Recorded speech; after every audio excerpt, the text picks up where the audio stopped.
नमस्कार दोस्तों, मैं विजय भास्कर आप सबका स्वागत करता हूं फिर से विजय न्यूज जरा हटके के एक नए वीडियो में। और हम इस वीडियो में जानने वाले हैं कि कैसे आने वाली तीसरी कोरोना की लहर से हम अपने बच्चों को सुरक्षित रखें और उन बच्चों को सुरक्षित रखने के लिए कौन से 5 तरीके अपनाएं, वो मैं आप सबको आज बताने वाला हूं। जैसे कि आपने मेरा इंट्रो देखा है कि आज ये वीडियो हिंदी में है क्योंकि सबसे ज्यादा लोगों तक पहुंचे और लोग इसको देखें और इस तरीके को अपनाएं और अपने बच्चों को इस कोरोना की आने वाली तीसरी लहर से दूर रखें। तो सबसे पहले जान लेते हैं पहला तरीका यह है कि हम अपने बच्चों को घर से बाहर ना भेजें, क्योंकि हम जानते हैं कि कोरोना ये एक छुआछूत की बीमारी है। एक दूसरे से जो हम बात करते हैं, मिलते हैं, हाथ मिलाते हैं या फिर जो संपर्क आता है एक दूसरे के साथ में, ये उससे फैलती है। हाँ, माना कि बच्चे खेल कूद में एक दूसरे बच्चे को हाथ लगाते हैं, एक दूसरे के साथ किसी प्रकार से संबंध में आ जाते हैं, लेकिन हमें यह ध्यान रखना है कि हम अपने बच्चों को घर में ही सीमित रखें। हाँ, ये थोड़ी मुश्किल बात है क्योंकि बच्चे ये इस कोरोना की गंभीरता को समझने नहीं वाले हैं, क्योंकि वो बच्चे हैं। इस गंभीरता को वो शायद ना समझ सकते, लेकिन हम समझ सकते हैं, क्योंकि हमें इस बार ऐसा करना है कि इस तरीके में कि बच्चों को घर में ही रहकर बच्चों के लिए हमें उनके मनोरंजन का या फिर उनके खेल कूद का, उनके लिए उनका घर में ही हमें प्रबंध करना है और बच्चों को ज्यादा से ज्यादा तौर पर घर में ही रखना है। उनके साथ घर के बड़े हैं, घर के जो व्यक्ति है जिन्हें वर्क फ्रॉम होम है, तो वो अपना काम करके उनके साथ खेले, उनके साथ बातचीत करें, ताकि वो घर में अकेला महसूस ना करे और आपके साथ ही बने रहे। ऐसे हम उस बच्चे को कोरोना से दूर रख सकते हैं। तो जो कि दूसरा तरीका है, बच्चों को मास्क पहनना सिखाना या फिर उनको मास्क पहनने की आदत लगवाना। तो जैसे हम जानते हैं कि ये जो बीमारी है ये संपर्क में आने से फैलती है। हम मास्क लगाते हैं, ज्यादा तौर पर हम भीड़ भाड़ में हो या फिर कहीं हो, बाहर जाते हो तो भी मास्क लगाते हैं, या फिर कोई बाहरी व्यक्ति आया हो तब भी हम उसके साथ अगर बात करते हैं तो हम उससे मास्क लगाकर ही बात करते हैं, या फिर उससे 2 गज की दूरी हमेशा रखते ही है। तो बच्चों को भी हम सिखाएं कि मास्क लगाना चाहिए। अगर आपके घर का आंगन है या फिर आपके घर के सामने कोई छोटा सा मैदान है, यहाँ पर आपका बच्चा चाहे कि भी खेलने जाना चाहता है, घर में हम नहीं खिला पा रहे उस बच्चे को, तो उसे मास्क लगाकर और सैनिटाइजर लगाकर ही भेजे।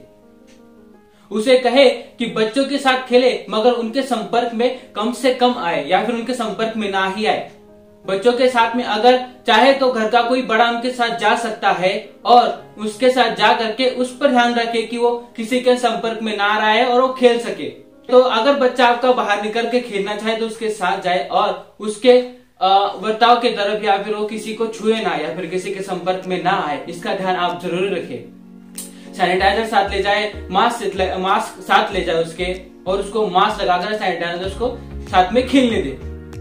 जो तीसरा तरीका है इससे बचने के लिए वो ये है कि किसी बाहरी व्यक्ति के संपर्क में अपने घर के बच्चों को ना आने दे, क्योंकि हम जानते हैं कि ये छुआछूत की बीमारी है या फिर ये बीमारी एक दूसरे के स्पर्श से फैलती है। तो किसी बाहरी व्यक्ति से ये बीमारी फैलने का ज्यादा खतरा रहता है। जो कोई भी बाहरी आदमी आए तब आप उसके संपर्क में अपने घर के बच्चे को ना भेजें।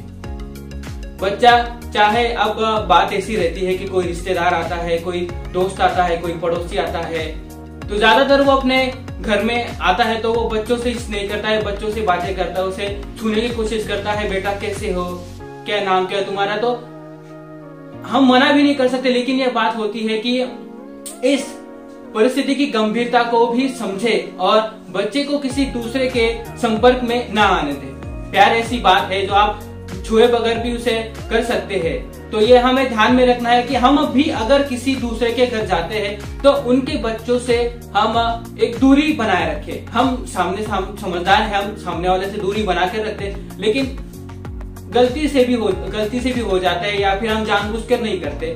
तो दूरी बच्चों से हम बनाए रखें, क्योंकि हमारी वजह से किसी व्यक्ति को या किसी बच्चे को ये बीमारी ना फैले, जो कि तीसरी लहर में सबसे ज्यादा असुरक्षित बच्चे ही रहने वाले हैं। जो दूसरी लहर में हमने देखा कि 45 से कम उम्र के लोगों को ये बीमारी ज्यादा हो गई।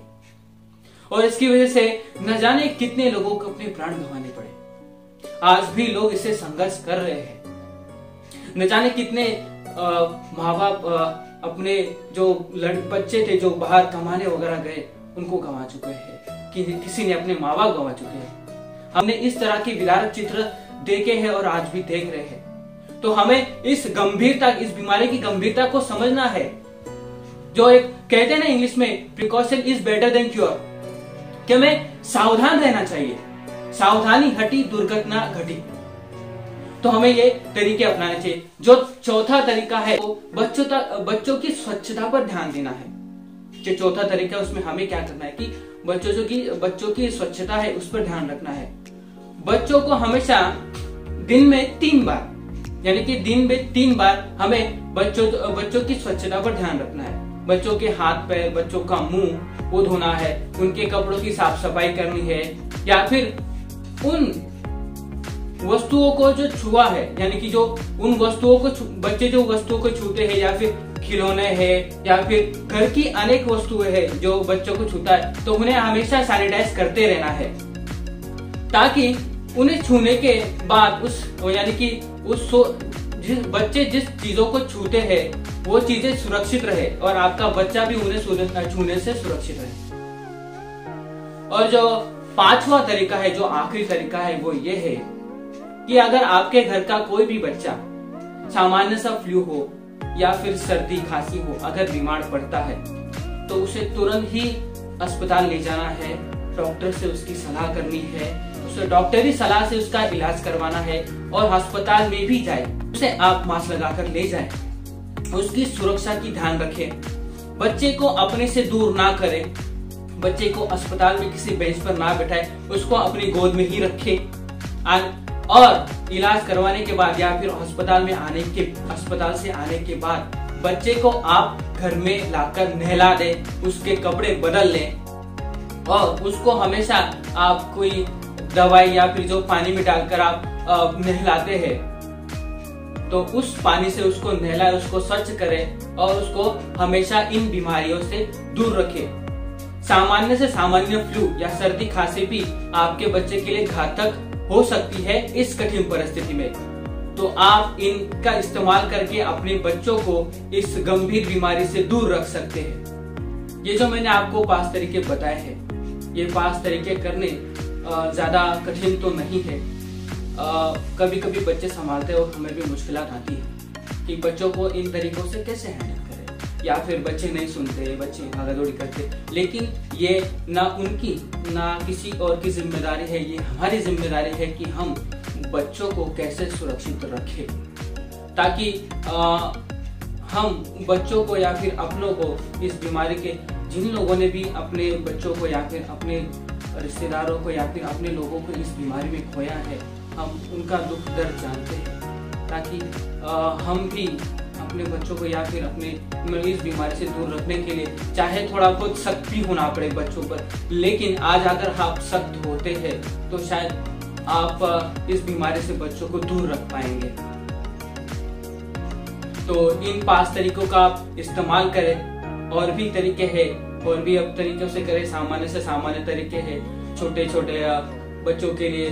बच्चों को आप दूध वगैरह पिलाते हैं तो थोड़ा सा हल्दी वगैरह उस दूध में भी डालकर दिया कीजिए, या फिर बच्चों को अच्छे से अच्छे प्रोटीन वाले फ्रूट्स वगैरह खिलाया करें, या फिर उसे खाने में हमेशा हरी सब्जियां या फिर जो प्रोटीन से भरपूर सब्जियां होती है वो खिलाया कीजिए।